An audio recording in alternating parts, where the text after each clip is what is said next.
সবাইকে আসসালামু আলাইকুম। ম্যাথমেটিক্স ক্লাসরুমের পক্ষ থেকে আপনাদেরকে শুভেচ্ছা। তো আমরা পরিমিতের লেকচার সিরিজে ছিলাম। আমরা গতদিন যেটি দেখেছি সেটা হচ্ছে কোন একটি বৃত্তের আমরা সংজ্ঞা পড়েছি এবং বেসিক একটা বৃত্ত কিভাবে আঁকতে হয় এবং বৃত্তের কিছু বেসিক প্রপার্টি নিয়ে আমরা আলোচনা করেছি এবং বৃত্ত সংক্রান্ত আমরা কয়েকটি থিওরাম দেখেছি বা উপপাদ্য দেখেছি। তো আজকে আমাদের দেখার কথা ছিল যে ত্রিভুজের সাইন সূত্র বা sign rule of a triangle এবং ত্রিভুজের পরিবৃত্ত। তো আজকে আমাদের ত্রিভুজের সাইন সূত্র এবং ত্রিভুজের পরিবৃত্তের আলোচনা শুরু করছি। আচ্ছা, ঠিক আছে, তাইলে এখন আমাদের পরবর্তী টপিক যেটা সেটা হচ্ছে যে ত্রিভুজের সাইন সূত্র বা sign rule of a triangle এটা পড়বো। তো ত্রিভুজের সাইন সূত্র পড়তে হলে আমাদের যেটা জানতে হবে, প্রথমত আগে জানতে হবে কোন একটা ত্রিভুজের পরিবৃত্ত ব্যাপারটা কি বা সার্কাম সার্কেল কি, এটা কিভাবে আঁকতে হয় এটা আমরা একটু জেনে নিই। তো ধরেন এটা হচ্ছে আমার যে কোনো একটা ত্রিভুজ। তো ত্রিভুজের পরিবৃত্ত হচ্ছে যে ত্রিভুজের এই যে তিনটা শীর্ষবিন্দু এ বি সি, যে এমন একটা বৃত্ত বা সার্কেল যেটা এই তিনটা বিন্দু দিয়ে যাবে। আচ্ছা, আর একটা মজার ব্যাপার বলে নিই, সেটা হচ্ছে ধরেন দুইটা বিন্দু আছে। তো দুইটা বিন্দু দিয়ে যদি আমি স্কেল দিয়ে আমি যোগ করি তাহলে এই একটা মাত্র সরল রেখা আঁকা যায়। তার মানে দুইটা বিন্দু থাকলে আমার সরল রেখাটা নির্দিষ্ট হয়ে যায়, ইউনিক হয়ে যায়। ওই দুইটা বিন্দু দিয়ে আর কোনো সরল রেখা আঁকা যাবে না, তার মানে একটা সরল রেখা আঁকা যায়। তো একইভাবে যদি কোনো তিনটা বিন্দু দেওয়া থাকে, এই তিনটা বিন্দুই কোনো একটা নির্দিষ্ট বিন্দু থেকে যদি সমান দূরত্বে থাকে, তখন এদের দিয়ে একটাই মাত্র বৃত্ত আঁকা যাবে। তখন বৃত্তটাও আসলে নির্দিষ্ট হয়ে যায়। তার মানে বৃত্তের জন্য নির্দিষ্ট বিন্দু প্রয়োজন মোট চারটা। একটা হচ্ছে তার কেন্দ্র, আর আরো তিনটা বিন্দু। আর সরল রেখার জন্য শুধুমাত্র দুইটা নির্দিষ্ট বিন্দু থাকলেই হয়ে যাচ্ছে। এই ব্যাপারটা আপনার একটু বড় হলে একটু চিন্তা করলে বুঝতে পারবেন। আচ্ছা, এখন ওইটার দেখানো যায় কিন্তু একটু টাইম লাগবে, তো এখন আর দেখাচ্ছি না। তাহলে এখন এই তিনটা বিন্দু দিয়ে যাবে এরকম বৃত্ত আমরা কি করে আঁকাবো? এবং বৃত্তের আমরা বেসিক ব্যাপার জানি, সেটা হইতেছে একটা কেন্দ্র থাকবে নির্দিষ্ট বিন্দু আর একটা নির্দিষ্ট দূরত্ব থাকবে, যাকে বলবো আমরা ব্যাসার্ধ। তার মানে এই বৃত্তের উপরে প্রত্যেকটা বিন্দুর দূরত্বগুলাই আসলে সমান হবে। তাহলে এটা কি করে করা যায়? তো এটা করার জন্য যেটা করতে হয়, যে কোনো দুইটা বাহুকে লম্বভাবে সমদ্বিখণ্ডিত করতে হয়। এখন লম্বভাবে সমদ্বিখণ্ডিত কিভাবে করতে হয় এই ব্যাপারগুলো যখন আমি সম্পাদ্য বা কনস্ট্রাকশন দেখাবো তখন আমি দেখাবো। এখন ধরে নেন আমি এই যে এটা হচ্ছে অর্ধেক এবং লম্বভাবে সমদ্বিখণ্ডিত মানে এখানে একটা 90 ডিগ্রি আঁকাইলাম। তো এইটা হইতেছে মধ্যবিন্দু, লম্বভাবে সমদ্বিখণ্ডক মানে আমি এখানে একটা 90 ডিগ্রি আঁকাইলাম।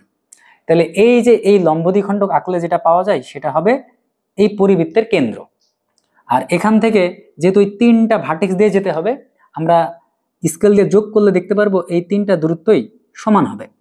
তো তারপরে আমি কেন্দ্র পাইলাম, ব্যাসার্ধ পাইলাম। তাহলে এখন আমি করব কি, আমি একটা কম্পাস দিয়ে এই যে এটাকে ধরে এরকম করে একটা বৃত্ত আঁকাই দিব। তো ধরেন এই যে এইটা হচ্ছে সেই সাপোজ আমার হচ্ছে পরিবৃত্ত পাইলাম। তাহলে এই পরিবৃত্তটা আপনি বুঝতে পারলেন। তাহলে এই যে এইটা হচ্ছে সেই পরিবৃত্তের ব্যাসার্ধকে ধরেন আমি ক্যাপিটাল আর দিয়ে প্রকাশ করলাম বা রেডিয়াসকে, আর কোনো একটা তাহলে বৃত্তের রেডিয়াসকে যদি আমি 2 দিয়ে গুণ করি সেটাকে বলা হয় ডায়ামিটার বা ব্যাস। এটুকু আপনারা বুঝতে পারলেন পরিবৃত্ত কিভাবে আঁকাতে হয়। এখন এই ব্যাপারটা খুবই কনভিন্সিং যে এই যে এইটার এটা ইকুয়াল হবে। কি করে ইকুয়াল হবে?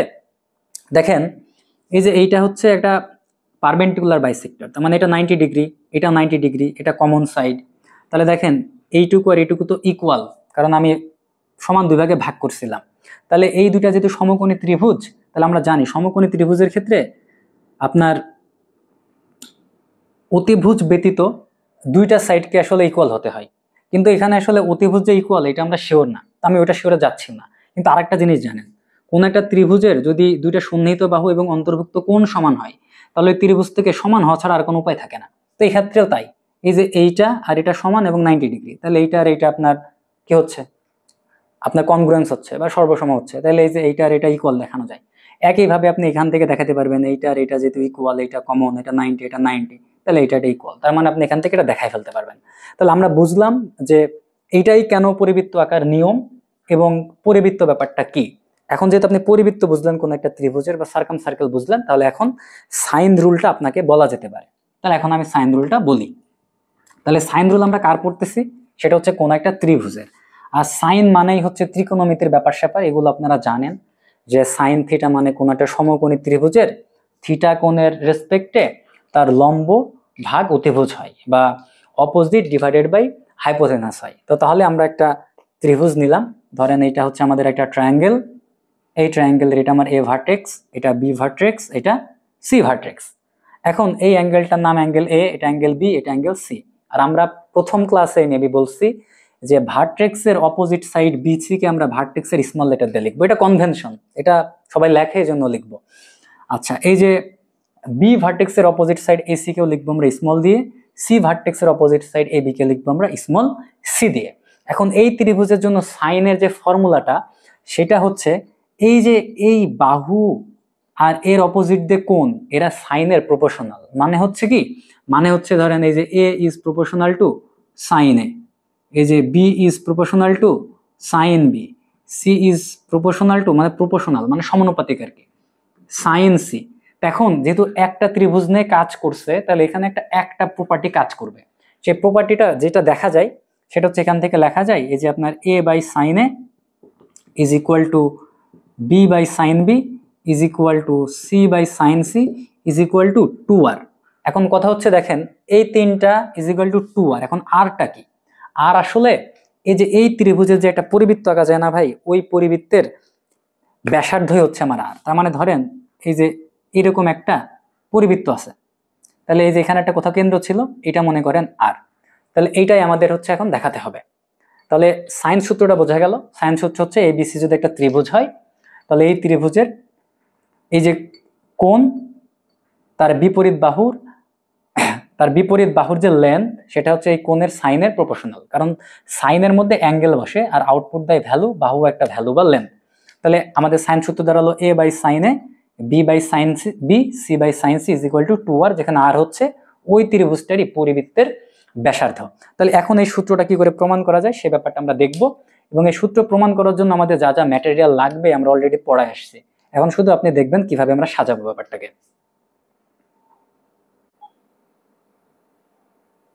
আচ্ছা, এখন দেখেন আমাদের এই যে এ বিসি ত্রিভুজের আমরা সাইন সূত্র প্রমাণ করতে চাচ্ছি। তো এ বি ত্রিভুজের আমরা পরিবৃত্ত আঁকলাম, যে নিয়মে আঁকতে হয় ওই নিয়মে ধরে আঁকছি। ও হচ্ছে আমার কেন্দ্র, তাহলে ওডিটা হচ্ছে আমার কেটার ব্যাসার্ধ। আমাদের A by sine A B by sine B C by sine C equal to 2r প্রমাণ করতে হবে। কিন্তু দেখেন একটু আগে আমরা একটা জিনিস প্রমাণ করে আসছিলাম, মনে পড়ে? যে কোন একটা ত্রিভুজের কেন্দ্রস্থ কোণ বৃত্তস্থ কোণের 2 গুণ হয়। তার মানে এটা যদি 20 হয় এটা হবে কত? 10। এখন যদি এইরকম ঘটনা ঘটে, ধরেন আমার বৃত্ত চাপটাই হয়ে গেছে কি আমার বৃত্তের অর্ধেক, যদি বৃত্তের অর্ধেক হয়ে যায় তাহলে এটা ও, এটা ধরেন এ ও বি, তার মানে এইটা কি 180 ডিগ্রি হয়ে গেছে না?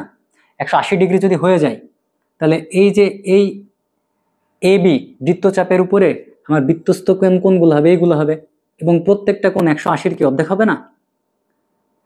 তার মানে এই বৃত্তচাপটা যদি এই বৃত্তের অর্ধেক হয়ে যায় তখন এইটা হয়ে যায় দেখেন একটা ব্যাস বা ডায়ামিটার। তখন যে কেন্দ্র বৃত্তস্থ কোণগুলো তৈরি করে বা নিষ্ক্রিয় অ্যাঙ্গেলগুলো তৈরি করে সবাই কিন্তু 90 ডিগ্রি হয় বা একটা করে সমকোণ তৈরি করে। তার মানে এই দিকে প্রত্যেকটা ত্রিভুজ কিন্তু সমকোণী ত্রিভুজ তৈরি হয়ে যায়, এবং এই প্রত্যেকে 90 হবে এবং প্রত্যেকে ইকুয়াল হবে। আমরা প্রমাণ করছি যে একই চাপের উপরে বৃত্তস্থ কোণ বা নিষ্ক্রিয় অ্যাঙ্গেলগুলো ইকুয়াল হয়। এখন দেখেন আমরা এখানে এই কাজটাই করব, কারণ এই যে সাইন টাইন আছে, তো তার মানে আমার সমকোণী ত্রিভুজ আনা লাগবে সামহাও। তাহলে এখন আমি কি করে আনতে পারি একটু দেখেন। তাহলে ধরেন আমি এই যে এখান থেকে আমি যোগ করে দিলাম, যোগ করে দিয়ে মনে করেন এখানে একটা পয়েন্টে মিট করলো, এটা ই পয়েন্ট, ঠিক আছে, ফাইন। তাহলে ই পয়েন্টে যদি মিট করে তাহলে আপনি বলেন তো বিই, আচ্ছা এটা মুছে দিলাম, বি ছিল মেনলি এসি সাইডের লেন্থ। এখন বলেন তো বি ও ই যেহেতু কেন্দ্র দিয়ে গেছে, এটা হচ্ছে সব থেকে একটা জ্যা, তাকে কি আমরা বলবো না এটা হচ্ছে এই ত্রিভুজটা ডায়ামিটার বা ব্যাস? তাহলে এই যে এটা যদি 180 ডিগ্রি তৈরি করে তাহলে আপনি যদি এই যে এটা যোগ করেন তাহলে বলেন তো এটা কি 90 ডিগ্রি তৈরি করবে না ভাই? অবশ্যই 90 ডিগ্রি তৈরি করবে, কারণ এই যে আমার বিই চাপ বা আর্ক, এই আর্কের অপোজিট আর্ক হচ্ছে এইটা, এটার উপরে একটা পয়েন্ট হচ্ছে আমার সি। তাহলে এই অ্যাঙ্গেলটা হবে এই অ্যাঙ্গেলের অর্ধেক, যেহেতু এটা ব্যাস তাহলে বিওই একটা সরল কোণ বা স্ট্রেট অ্যাঙ্গেল বা 180 ডিগ্রি। তাহলে বি সি ই এইটা হবে কত ডিগ্রি? 90 ডিগ্রি।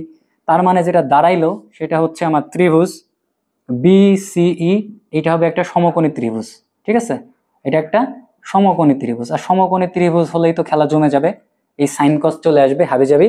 এখন একটা মজার ব্যাপার দেখেন, আবার এখন আপনি চিন্তা করেন এই যে আপনার চাপটা হচ্ছে বিসি, এখন বিসি কে যদি আপনি চাপ চিন্তা করেন, তাহলে বিসি চাপের উপরে দেখেন এটাও কিন্তু আমার কেন্দ্রস্থ কোণ, সরি বৃত্তস্থ কোণ বা এন স্কয়ার অ্যাঙ্গেল বিএসি, আবার বিইসি এটাও কিন্তু বৃত্তস্থ কোণ। আর এখানে কেন্দ্রস্থ কোণ ধরেন এই যে এটা যোগ করলে ছিল, কিন্তু কেন্দ্রস্থ কোণ এখানে আমার জানার ব্যাপার না, ঠিক আছে, কেন্দ্রস্থ কোণ লাগতেছে না। তো শুধু আমি শিওর হতে চাই এই অ্যাঙ্গেলটা ইকুয়াল, ঠিক আছে। এখন কেন ইকুয়াল? কারণ এইটা হচ্ছে আমার বিসি চাপের উপরে আছে, এটা হচ্ছে আমার বিসি চাপের উপরে আছে।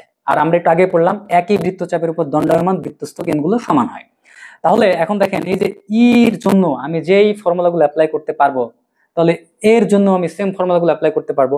তাহলে এখন দেখেন বিসিই সমকোণী ত্রিভুজে আমি কি করতে পারি, আমি সাইন ই ইজিক্যাল টু কি লিখতে পারি, সাইন এ রেসপেক্টের উপরে। এখন দেখেন এই যে ডায়ামিটারটা তো সব থেকে বড়, মানে এটা যেহেতু সমকোণ, তাহলে বিইটা কি আমার অতিভুজ বা হাইপোথেনাস। এখন ওডি ওবি ও ইজিক্যাল টু কত আর, তাহলে বি ইজিক্যাল টু কত 2r। তো সাইন সি ইজিক্যাল টু লিখতে পারি এটা রেসপেক্ট আমার লম্বকে, লম্ব হচ্ছে বিসি যার লেন্থ কত ভাই এ। তাহলে সাইন ইজিক্যাল টু আমি লিখতে পারি BC divided by BE. BC কে আমি রিপ্লেস করতে পারি এ দিয়ে, আমি বিই কে রিপ্লেস করতে পারি ভাই আমি 2r দিয়ে। তাহলে এখান থেকে দেখেন আপনি কিন্তু লিখে ফেলতে পারেন, এই যে এইটাকে আপনি এই পাশে নিয়ে যান, 2r কে এই পাশে নিয়ে আসেন, তাহলে A by sine E is equal to 2r। আপনি এ বাই সাইন ই পেয়ে গেছেন। এখন আমি আগে প্রমাণ করে আসছি এই অ্যাঙ্গেল ইউ যা অ্যাঙ্গেল এও তাই, তার মানে এখান থেকে কেউ চাইলে লিখতে পারে A by sine A is equal to 2r। তার মানে দেখেন এ বাই সাইন এ মানে 2r কিন্তু আমি লিখে ফেলছি। এখন আমি আরেকটা কাজ করব, আমি এইটা যোগ না করে আমি ধরেন এইটা যোগ করে ফেলবো। এইটা যোগ করলে আমি এখানে আরেকটা সমকোণী ত্রিভুজ পাবো, আমি সমকোণী ত্রিভুজ পাবো, সেখান থেকে আমি ধরেন আরেকটা লিখতে পারবো। সিমিলার ওয়েতে ধরেন আমি এই যে এরকম করব, করে এইটা অথবা এইটা যোগ করব, এরকম করে আমি বাকি ক্ষেত্রগুলো তো একইভাবে দেখাই ফেলতে পারবো। B by sine B is equal to 2r, তারপরে আমি আবার দেখাতে পারবো C by sine C is equal to 2r। তার মানে এই তিনটা সমানই যেহেতু 2r, তার মানে এইটা আপনার এইটা আর এইটা ইকুয়াল, তার মানে এটাই হচ্ছে আমাদের সাইন রুল। তাহলে আপনারা বুঝতে পারছেন যে সাইন সূত্র আসলে কিভাবে প্রমাণ করা যাবে, ঠিক আছে। তাহলে আমরা সাইন সূত্রটা প্রমাণ করে ফেললাম। তাহলে আমি মুছে দিলাম, আপনারা একটু যদি বুঝতে সমস্যা হয় আর একবার পজ দিয়ে ব্যাক করে একটু দেখে নিন, তাহলে আপনারা সাইন সূত্র বুঝে গেলাম, ঠিক আছে। আচ্ছা এখন আরেকটা আমি একটু দেখাই, ঠিক আছে। ঠিক আছে, তাহলে আমরা অলরেডি দেখে ফেলছি যে এই যে A by sine is equal to 2r। এখন আপনাদের এটা বিশ্বাস করতে কষ্ট হইতে পারে, এই জন্য আমি আরেকটা দেখাই, হ্যাঁ, তাহলে আরেকটা আপনি বুঝে ফেলবেন। তাহলে এখন আমি করব কি আগের মতোই, এই যে আমি এটা যোগ করে ফেললাম, কেন্দ্র দিয়ে গেছে, নাম দিলাম ডি, তাহলে ডায়ামিটার। আগে করছিলাম কি আমি সিডি যোগ করছিলাম, এখন সিডি যোগ না করে আমি এই যে ধরেন এডি যোগ করব, ঠিক আছে, এডি যোগ করব। তাহলে আমি এই বিটাকে মুছে নিই, বিটাকে মুছে আমি এই সাইডে লিখি লাল কালার দিয়ে, এটা আমি যোগ করে ফেলি, এই যে এটা যোগ করলাম। তাহলে দেখেন এইটা যদি 180 ডিগ্রি হয়, তাহলে এইটা কত ডিগ্রি, 90 ডিগ্রি। এটা বুঝে ফেললেন, তার মানে আমি একটা সমকোণী ত্রিভুজ পেয়ে গেলাম।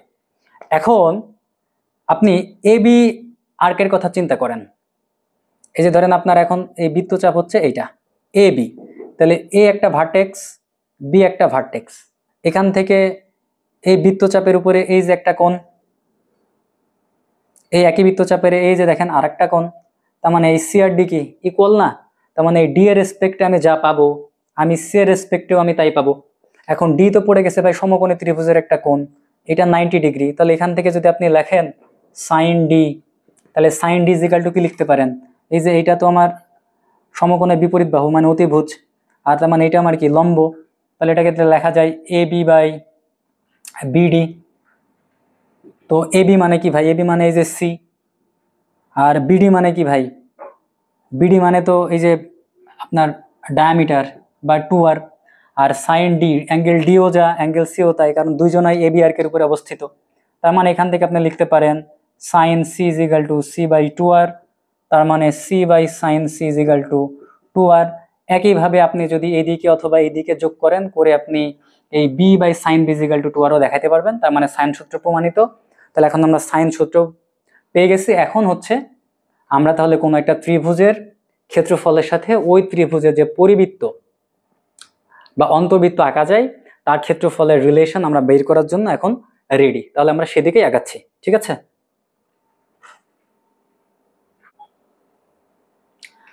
আচ্ছা ঠিক আছে। তাহলে এখন ধরেন যে আমার একটা ত্রিভুজ, এটা হচ্ছে একটা ত্রিভুজ। এখন ত্রিভুজ কিন্তু কয়েক ধরনের হতে পারে। এটা সমকোণী ত্রিভুজ হইতে পারে, এটা সমবাহু ত্রিভুজ হতে পারে, এটা সমদ্বিবাহু ত্রিভুজ হতে পারে, কিংবা এটা বিষমবাহু ত্রিভুজ বা স্কেলেন ট্রায়াঙ্গেল হতে পারে। তার মানে এটা কি বলে, রাইট ট্রায়াঙ্গেল হতে পারে, এটা আইসোসেলিস ট্রায়াঙ্গেল হতে পারে, ইকুইল্যাটারাল হতে পারে, কিংবা স্কেলেন হতে পারে। এটা যাই হোক, এখন এটা যেমনই হোক না কেন এর কিন্তু এরিয়া বের করার ফর্মুলা আমি জানি।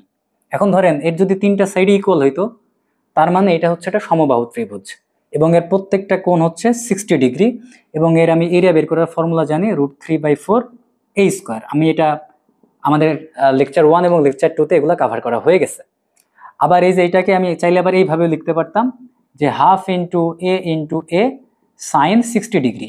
আমরা এই প্রমাণগুলো পড়ছিলাম। এখন এইটা যদি ধরেন বিষমবাহু ত্রিভুজ ক্ষেত্র হয়, তাহলে ধরেন তিনটা সাইডের লেন্থ 3 রকম। এটা ধরেন তখন, আচ্ছা এটা থাক, আমি এখানে আঁকি। ধরেন একটা হচ্ছে এ, এটা বি, এটা সি। তখন এই যে এখান থেকে পরিসীমা বের করি a plus B plus C, তখন এর ক্ষেত্রফলকে আমরা লিখি ডেল, সেটা হচ্ছে √s into S minus A, S minus B, S minus C, যেখানে এস হচ্ছে পরিসীমার অর্ধেক। এটাও প্রমাণ করছি। যদি কিনা এটা একটা সমদ্বিবাহু ত্রিভুজ হয়, মানে এটাও এ, এটাও এ, এটাও যদি বি, মানে ভূমি বি, তাহলে এর ক্ষেত্রফলের এরিয়া আমরা বের করছি b/4 √4a square minus B square. আর এটা যদি সমকোণী ত্রিভুজ হয় তাহলে তো এটা আমরা খুব ভালো করে জানি, এটা এ এটা বি হলে এটা হয় হাফ এ বি। তাহলে এইটুকু আমরা জানি, তার মানে ত্রিভুজের ক্ষেত্রফল আমরা বের করা শিখে গেলাম। তাহলে এখন এই ত্রিভুজগুলোর পরিবৃত্ত আমরা কি করে বের করব, সেটাই আমাদের এখন জানতে হবে। তো এটাও খুবই সহজ। তো আমরা এই ত্রিভুজগুলোর পরিবৃত্ত আমরা একটু এঁকে ফেলি।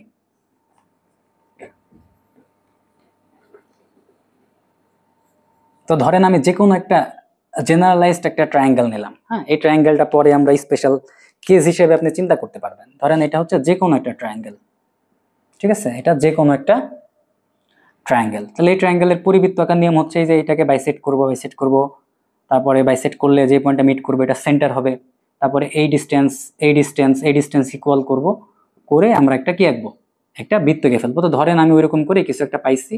তাহলে ধরেন সাপোজ আমার বৃত্তটা দেখতে ধরেন এই ডিমটাই হচ্ছে বৃত্ত, এখন কিছু করার নাই ভাই। তো এই যে এইটা ধরেন আমার কেন্দ্র, তাহলে এইটা হচ্ছে কি এটার ব্যাসার্ধ, বা এইটা ব্যাসার্ধ, বা এইটা ব্যাসার্ধ। তাহলে এখন এক কাজ করতে পারি, ধরেন এই অ্যাঙ্গেলটা আপনি জানেন, ঠিক আছে। তাহলে এই সাইডের লেন্থগুলো দেওয়া আছে, এটা সি, এইটা এ, এ ভার্টেক্সের অপোজিট বি ভার্টেক্সের অপোজিট এসি, তাহলে এটা হচ্ছে আমার বি। তাহলে এখন দেখেন এই অ্যাঙ্গেলটা যদি আপনার দেওয়া থাকে, বা এই অ্যাঙ্গেলটা আপনি জানেন, অথবা এই অ্যাঙ্গেলটা আপনি জানেন, তাহলে কিন্তু এই ত্রিভুজের ক্ষেত্রফলকে আপনি লিখতে পারবেন half into AC sine B, অথবা half into A B sine C, অথবা half into BC sine A. এখন অলরেডি কিন্তু আমরা ত্রিভুজের সাইন সূত্র থেকে জানি যে যে কোনো একটা ত্রিভুজের এ বাই সাইন এ মানে হচ্ছে ওই ত্রিভুজের পরিবৃত্তের ব্যাসের সমান। A by sine A is equal to B by sine B is equal to C by sine C is equal to কত আর ভাই, 2r। তাহলে আপনি দেখেন এই যে সাইন এ যে পাইছেন, আপনি এই সাইনের পরিবর্তে আপনি বলতে পারবেন না ওইদিকে যদি পাঠাই দেন, তাহলে A by sine A is equal to 2r, মানে আপনার কি দাঁড়াচ্ছে, সাইন এ মানে দাঁড়াচ্ছে a/2r। সিমিলারলি সাইন বি মানে কি দাঁড়াবে, সাইন বি মানে দাঁড়াবে আপনার এটা ইজ ইকুয়াল টু দাঁড়াবে b/2r। আপনি একইভাবে যদি এ পাশ ওপাশ করেন, তাহলে সাইন বি মানে হবে b/2r, সাইন সি মানে হবে c/2r, আর সাইন এ মানে পেলাম আমি a/2r। মানে তখন আপনি এইটা আর এইটা ক্যালকুলেশন করবেন, একবার এইটা আর এইটা ক্যালকুলেশন করবেন। আপনি যাই করেন না কেন, তাহলে আপনি এখান থেকে কি পাচ্ছেন দেখেন তো, হাফ b/2r মানে abc/2r, মানে abc/4 ইন্টু আর, 2r ছিল। এখান থেকেও বসালে দেখেন হাফ ab ছিল, সি এর ভ্যালু সি, সাইন সির ভ্যালু c/2r, তার মানে 2r। তার মানে এখান থেকেও দেখেন পাচ্ছেন সাইন এর ভ্যালু a/2r মানে abc/2r, 2r। তার মানে আলটিমেটলি যাই করেন না কেন আপনার ABC/4r আসতেছে। তার মানে আপনি যদি কোনো একটা ত্রিভুজের ক্ষেত্রফল জানেন, সেই ক্ষেত্রফলটা সমান হবে ওই ত্রিভুজের 3টা সাইডের গুণফল ডিভাইডেড বাই 4 ইন্টু ওই ত্রিভুজের যে আমার কি বলে পরিবৃত্ত থাকবে, সেই পরিবৃত্তের ব্যাসার্ধ। আর এই ডেল মানে কি, এই মেন ত্রিভুজটার ক্ষেত্রফল। এখন মেন ত্রিভুজটার ক্ষেত্রফল আপনি বের করার জন্য 4টা ফর্মুলা জানেন। যদি ত্রিভুজটা সমকোণী হয় তাহলে আপনি এই ডেল মানে লিখবেন কি হাফ এবি। যদি এটা সমবাহু হয় তাহলে লিখবেন √3/4a²। যদি সমদ্বিবাহু হয় তাহলে লিখবেন b/4 √4a² - b²। যদি এটা স্কেলেন বা বিষমবাহু হয় তাহলে আপনি লিখবেন s × s - a s - b s - c। আর ডান সাইডে থাকবে ABC/4r। তাহলে আপনি কিন্তু এই রিলেশন পেয়ে গেছেন কোন একটা ত্রিভুজের ক্ষেত্রফলের সাথে ওই ত্রিভুজেরই পরিবৃত্তের ব্যাসার্ধের সম্পর্ক পেয়ে গেছেন। তাহলে এখন দেখেন এই পরিবৃত্তের ব্যাসার্ধটা আপনি কি পাইতেছেন ভাই? তাহলে পরিবৃত্তের আপনি ব্যাসার্ধ যেটা পাচ্ছেন, তাহলে এগুলো আমি একটু মুছে দিই, মুছে ক্লিন করে নিই। আচ্ছা, তাহলে দেখেন আপনারা কোন একটা ত্রিভুজের ক্ষেত্রফল ইজিক্যাল টু কি লিখতে পারলেন? ওই ত্রিভুজের 3টা বাহুর দৈর্ঘ্যের গুণফল ডিভাইডেড বাই 4 ইন্টু ওই ত্রিভুজের পরিবৃত্তের ব্যাসার্ধ। তাহলে এখান থেকে আপনি ব্যাসার্ধটা বের করে ফেলতে পারবেন আরামসে। সেটা কিভাবে বের করবেন? আর কে দিকে নিয়ে যান, ডেল কে দিকে আনেন। তাহলে ওই ত্রিভুজের বাহু 3টার গুণফল ডিভাইডেড বাই 4 ইন্টু ওই ত্রিভুজের ক্ষেত্রফল। তাহলে এখন দেখেন, তাহলে আর কি ওই পরিবৃত্তের ব্যাসার্ধ। তাহলে ওই পরিবৃত্তের ক্ষেত্রফল কি হবে? আমরা জানি ত্রিভুজ ক্ষেত্রের ক্ষেত্রফল হচ্ছে পাই ইন্টু ব্যাসার্ধের স্কোয়ার, তার মানে পাই আর স্কোয়ার। আচ্ছা, তাহলে আপনি দেখেন এই যে আর ইজিক্যাল টু ABC/, কত হচ্ছে 4 ইন্টু ডেল মানে কি, এটা মেন ত্রিভুজের ক্ষেত্রফল। তাহলে এই পরিবৃত্তের ক্ষেত্রফল তো পাই আর স্কোয়ার পাইলেন, ঠিক না? আর পরিবৃত্তের ব্যাসার্ধ আপনি পাইলেন কোনটা? এইটা। তাহলে পরিবৃত্তের, তাহলে ত্রিভুজের ক্ষেত্রফল হচ্ছে ডেল রেশিও, আর ওর পরিবৃত্তের ক্ষেত্রফল কি হবে? পাই ইন্টু আর স্কোয়ার। আর আর মানে কি দেখেন তো, ABC/4 ডেল না? তাহলে এই যে ABC/4 ইন্টু ডেলের কি হোল স্কোয়ার। তাহলে এখান থেকে যদি আপনি কেটে দেন তাহলে del ratio pi into a² b² c² by 4² into del square. এখন দেখেন এই ডেলটা এদিকে এসে কি হয়ে যাবে? Del cube. এই 4 এসে 16 হয়ে যেতে পারে, তার মানে 16 del cube ratio pi into a² b² c²। তার মানে এই যে এটাই হচ্ছে আপনার ত্রিভুজ ক্ষেত্রের ক্ষেত্রফল আর ওই ত্রিভুজের পরিবৃত্তের ক্ষেত্রফলের মধ্যে সম্পর্ক। কিন্তু পরীক্ষাতে এইগুলো কোশ্চেন করে না।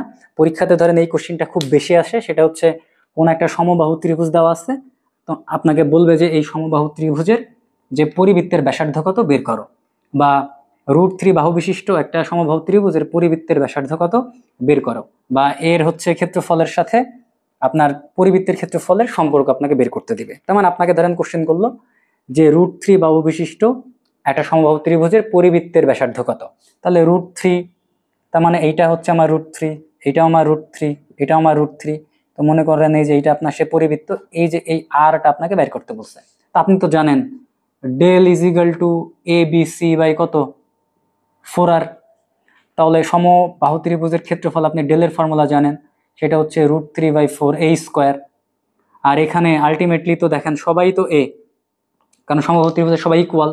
তাহলে a মানে কি a³ ডিভাইডেড বাই কত 4r। এখন দেখেন এই a² আর a³ কাটলে শুধু a পড়ে থাকে, তাহলে আরো কত সুন্দর মতো হয়ে যাচ্ছে, a4 আর a4 আরো সুন্দর মতো কাটা চলে যাচ্ছে। তাহলে r ইজিক্যাল টু √3a। তার মানে এই ফর্মুলাটুকু যদি আপনার মনে থাকে তাহলে এটা করতে খুব বেশি হলে আপনার 10 সেকেন্ড টাইম লাগতে পারে। তার মানে আপনি বুঝে গেলেন যে কোনো একটা সমবাহু ত্রিভুজের সাথে ওই ত্রিভুজেরই পরিবৃত্তের ব্যাসার্ধের সম্পর্ক হচ্ছে r ইজিক্যাল টু √3a। তাহলে এখন দেখেন আপনার বাহুর দৈর্ঘ্য ছিল কত √3, তাহলে তার পরিবৃত্তের ব্যাসার্ধ হবে √3 ইন্টু √3 মানে হইতেছে 3। অঙ্ক শেষ। তো এখান থেকে এই কোশ্চেন আসবে।